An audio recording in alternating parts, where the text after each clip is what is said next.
Hold kæft, det er koldt. Kasper og jeg, vi er på Mors. Vi bliver inviteret på hummertur af Apple Adventures. Og lige om lidt, der kommer Jesper med rundstykker til os. Og så skal vi ellers ud og prøve at fange hummer for første gang. Det bliver super fedt. Vi har glædet os helt vildt. Så ikke mere at snakke. Lad os bare komme i gang.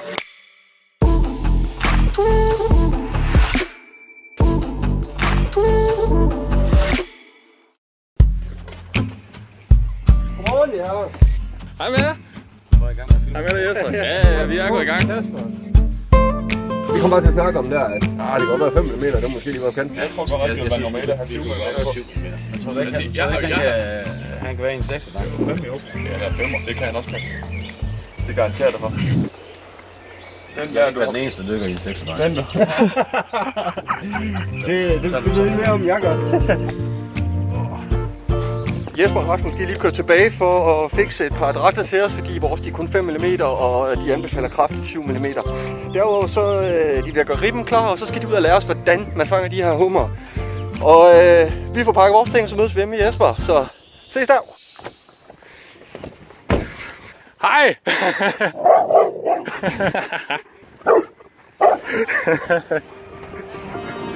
Den er god nok.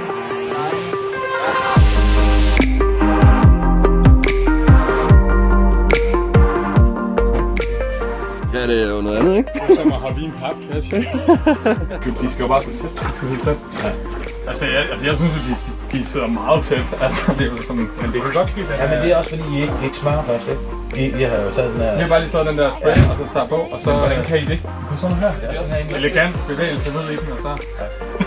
Det er blevet oplevet til rigere og noget klogere. Lad os prøve det. Jamen, det er jo det hele handler om. Og det er første gang, vi er afsted med nogen, der ved lidt mere om det, vi gør. Er vi så ikke bare... Jo. Være der, hvor vi skal... Jo. Velkommen på den sjove måde til Limfjorden. Velkommen til den sjove måde på Limfjorden. Det synes jeg lyder som en god dag. Stærkt. Lad os gøre det.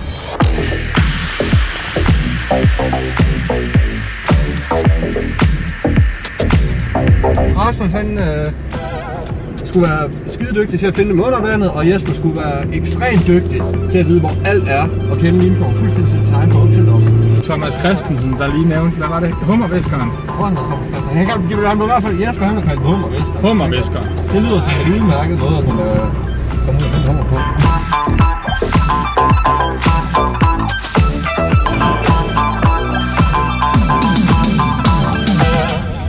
Ja, det er meget gammelt. Vi går 4 mand ud fra Sillerslev i Ribben, og jeg går over på Nullers Rev, og så går jeg over til Harvig, og vi er inde om senest 4 timer. Det er godt, gammel. Tak. Godt, hej. Hvad gik det ud på? Det går ud på, at som god sikkerhed, så er det altid rart, at der er en på land, der ved, hvor mange vi går ud, og hvor vi sejler hen. Det vil sige, der er styr på os? Der er 120% styr på os. Det er vi fandme glade for. Anders, det var, at du fortalte mig jo, at I har købt en spray. Der bruger vi meget den her med neutral balsam. Conditioner. Så har jeg lavet lidt varmt vand hjemmefra, og så giver jeg den lige... Altså nu vil jeg lige lave den der. Kan du se mønten? Så det vi laver nu, det er også eget hvidecreme. Her. Så giver vi lidt ordentligt pøf af ind i. Så holder vi her, og så tager vi benene også. Og så gør vi sådan her. Og sådan der lige så vi. Og så det kommer både i hætten og ud i ærmerne, ikke? Og så hælder du bare ud af ærmerne. Og så skal man til at hoppe lidt.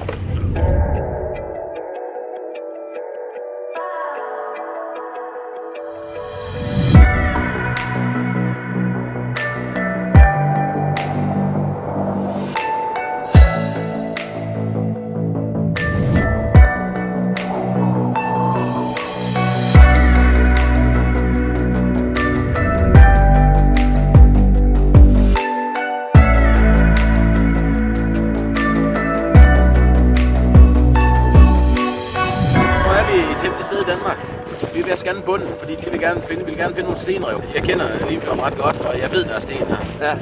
Men det er, når I er nye, og så skal vi ikke bruge for meget tid på at dykke, så nu parkerer vi så vidt muligt ovenpå, så vi kan få den her læring, vi er ude efter, med at finde ud af, hvordan ser en hummer herude, en hummerhul og alt det her, ikke? Så er der altid grave ud sådan her. Det ser sådan ud, så ligger de derinde. Og så det man gør, det er, at... Og de kan jo godt være, at der kun er så et hul her. Ja.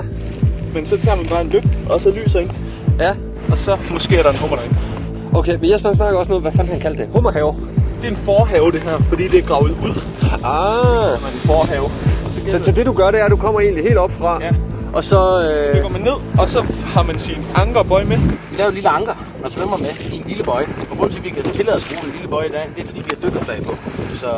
Så der er en radius, de skal holde sig fra andre både. Det er sådan, at vi markerer, når vi... Det er simpelthen, så du kan finde den igen. Og så ligger man den her. Fordi så kan man altid finde den, fordi du kan ikke finde den igen bagefter. Fordi der er så dårlig sigt. Ja.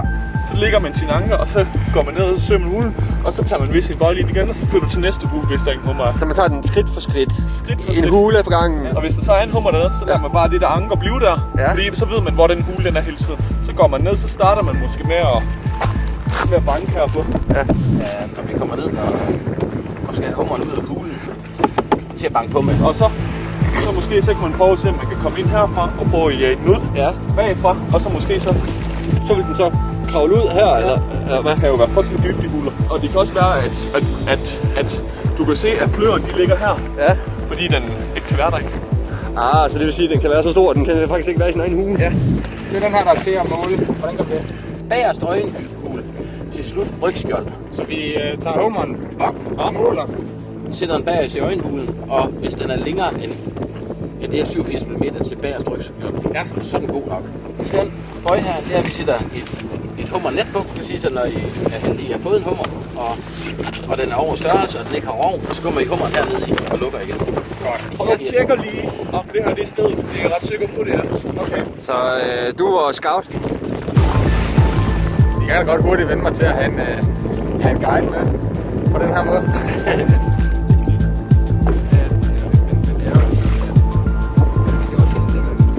Men det fede her, det er, at lovgivningen siger, at som samler må du gå op ad netten. Ja. Så det vi har ikke haft huler med, så derfor vi samler. Vi har lært, at vi stikker ikke fisk. Nej. Kniv. Prøv lige at den er med rov. Nej, hvor er det så der? Det er den første hummer. Nej, det er en stenbider. Det er sugekoppen under. Der sidder den sugekop, der bider sig fast på stenene med, som er det årsagen til, den hedder stenbider. Det er der i hvert fald ikke en hund. Nej, en anden ikke. Det der kommer ud der, har ikke noget med roven at gøre.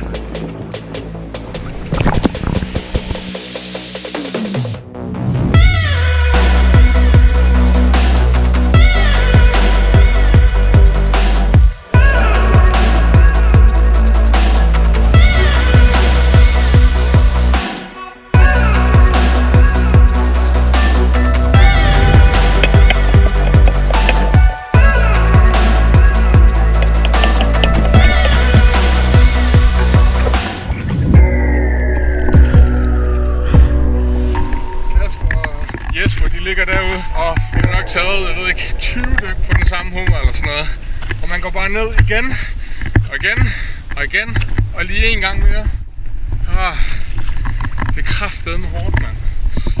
Nu er jeg lige krampe i det venstre ben, men vi ligger stadig og kæmper dernede for at få vores første hummer.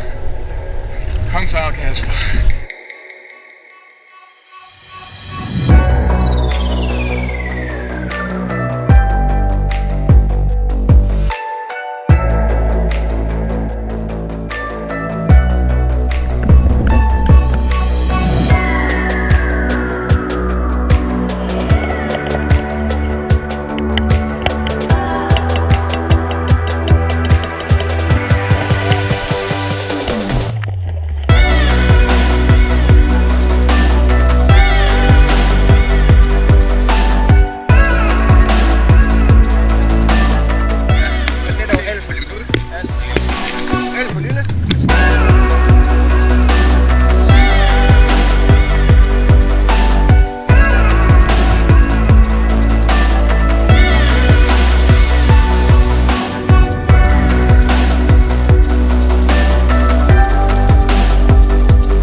Farvel til ham. Eller hende.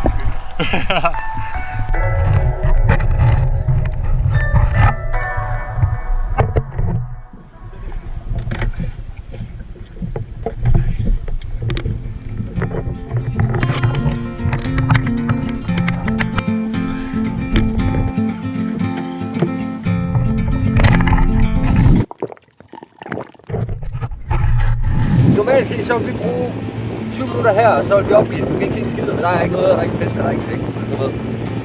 Men det er jo ikke rigtigt, der er jo masser. Og så lige pludselig så betyder det jo, at når vi så er ude et sted, hvad ved jeg, Limfjorden anden gang, ikke? Og vi kommer, jamen, så kan vi begynde at kigge og sige, jamen, det gør ikke noget, det er så sådan hul, for når du lige ser, der er sten her og så videre, der kan sagtens ikke humle her, der skal lige kigge efter og sådan noget. Vi startede bare med at gå ud og kigge efter fladfisk, fordi det er det, vi har set.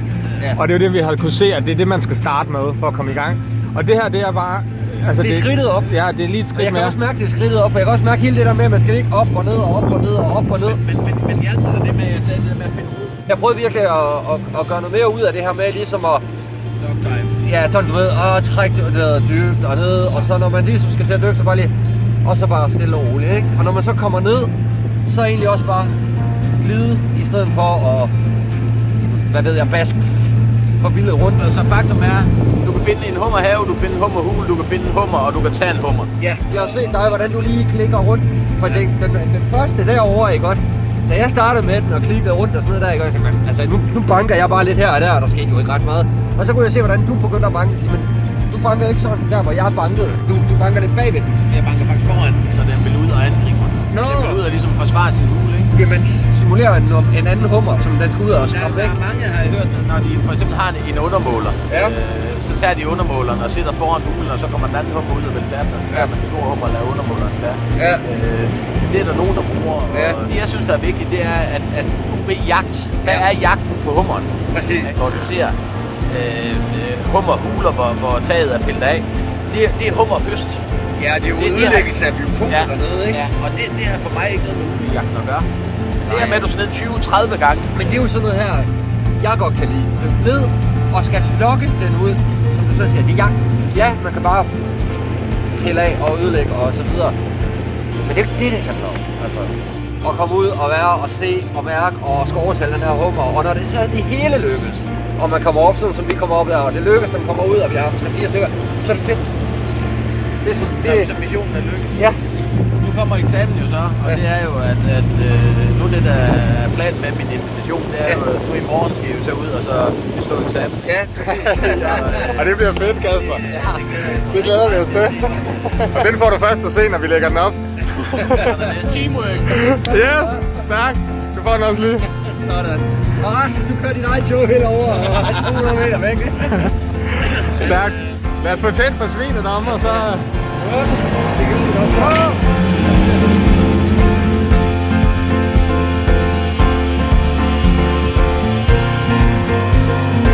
Desværre så var hverken Anders eller jeg fik fat i nogen hummer, der var over målet, men Rasmus han er jo sindssygt lykkelig ude. Han var så flink at give os nogle hummer, der var over målet, så vi også kunne få lidt at spise her i aften. Det er i orden. Det er i orden. Så tak skal du have, Rasmus.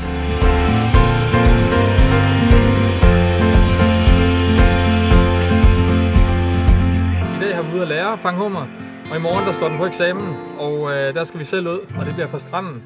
Så vi skal ud og bruge de tricks og tips, vi har fået i dag, og se om vi selv kan fange hummer. Så det bliver spændende, og det bliver næste video. Så indtil da, så ses vi, og tusind tak fordi I så med. Hej med jer.